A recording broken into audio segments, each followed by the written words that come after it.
বান্ধবীর ছিল রিসেপশন, আর রিসেপশন দিনটি ছিল 28শে নভেম্বর, বাংলার 11 তারিখ, অগ্রহায়ণ মাসের।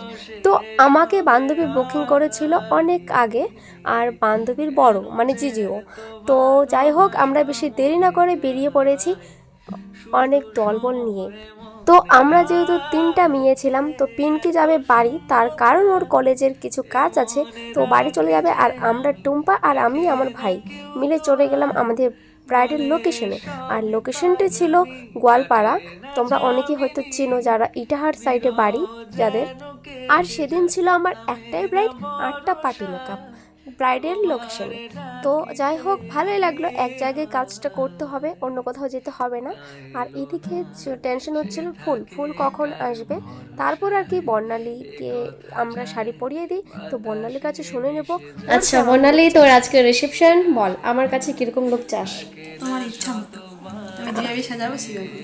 আচ্ছা, তো এই হচ্ছে আমার বর্ণালী বান্ধবী। তো ওর আজকে রিসেপশন, চলো ওর লুকটা কতটা কি করতে পারি, লজ্জা হচ্ছে। তো তোমরা তো সবাই শুনলে বর্ণালী আমার মতো করে দিতে বললো, তাই আমিও আমার মতো করে কাজটা শুরু করে দিলাম। ব্রাইট আমাদের এদিকে এদিকে, এই যে ব্রাইট আমাদের ফুলের ভালোবাসা দিচ্ছে, তাই তো? আর আজকের ফুলগুলো দেখা, কত সুন্দর সুন্দর ফুলগুলো। দে ব্রাইটকে প্রপোজ কর। তো আজকে এই ফুলগুলো দিয়ে ফার্স্ট টাইম কাজ করব। আর জেপসি আছে আর গোলাপ আছে। তো ফুলগুলো কেমন সেই না, চলাই বাকি লোক। ব্রাইড যখন ফোনে ব্যস্ত থাকে আর এদিকে क्या चल रहा है भाई, তাকাও একটু। আর এদিকে আমার টেনশন ছিল যে আমার ভাইকে আমি পাঠিয়েছিলাম ফুলগুলো আনতে রাস্তায়, তার কারণ আমি ফুলের দোকানে ফোন করি আর কাকুকে বলি, যেহেতু আমি ওখান থেকেই ফুল কিনি, তো কাকু গাড়িতে তুলে দেয়। তারপর আর কি ভাই ফুলগুলো নিয়ে চলে আসে আবার ব্রাইডের বাড়িতে। তো যাই হোক, আমরা ফুল দিয়ে তারপর পুরো বানটাকে এইভাবে করেছি। আর বর্ণালীর লুকটাকে জাস্ট কি বলবো, ভীষণই সুন্দর লাগছিল। সিঁদুরটা পরে তো আরও, রিসেপশনের দিন এমনিতেই সুন্দর লাগে যে কোনো মেয়েকে। বলে সবই পাগলামি কাটে না জামিনি। তো আমার লুকটা অনেকটাই ডান হয়ে গেছিল। তারপর এদিকে বলে তিলক পরাতে হবে। তো এদিকে আমি তিলকটা পরাচ্ছিলাম কলকা দিয়ে, মানে ফেব্রিক দিয়েই। আর এখন তোমাদের মনে অনেকেরই প্রশ্ন থাকবে যে তিলক পড়ছে কেন। তো ওর শ্বশুর শাশুড়ি মানে ওদের বাড়ির লোকজন সব সাধু, তো সেই কারণেই মানে ওরাও তিলক পড়ছিল। তারপর আমার কি বর্ণালীর কমপ্লিট লুকটা হয়ে যাওয়ার পর এদিকে আমার পর 8টি পার্টি মেকআপ ছিল। তো সবারই আমি ক্লিপ নিলাম, কিন্তু পরে যে ক্লিপটা নিব মেকআপের পর সেটা নেওয়া হয় নাই। তো এই ছিল আমাদের পার্টি মেকআপ। তারপর আমরা সোজা চলে আসি কাজ কমপ্লিট করার পর স্টেজে বর্ণালীর কাছে ছবি আর কয়েকটা ভিডিও করব বলে।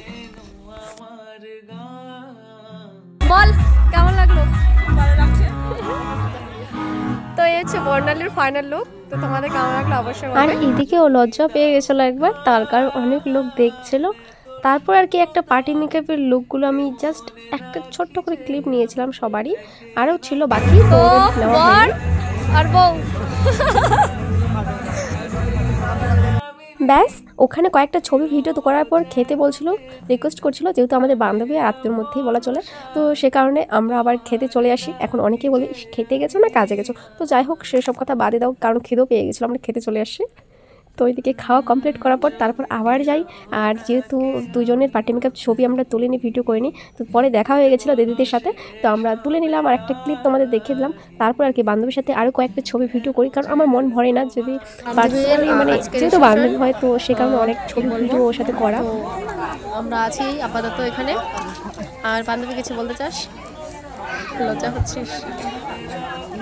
তো বেশ কিছুক্ষণ ছবি ভিডিও পরে করছিলাম ক্যামেরা থেকেও। তারপর আর কি চলে আসি কফি খেতে, কারণ কফিটা তখন খাইনি, কেন ছাড়বো, সব খেয়ে নেবো, বান্ধবী বিয়ে বলে কথা। তারপর বাড়ি যাওয়ার জন্য আমার ভাই ব্যাগ নিয়ে নিল হাতে। আর অলরেডি আমি মুছে নিয়েছি, সিটের মধ্যে এতটা জল এখন আমরা মুছে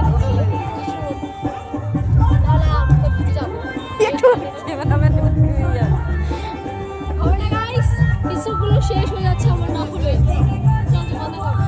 তো আমার এই ব্লগটি কেমন লাগলো অবশ্যই কমেন্টে বলবে।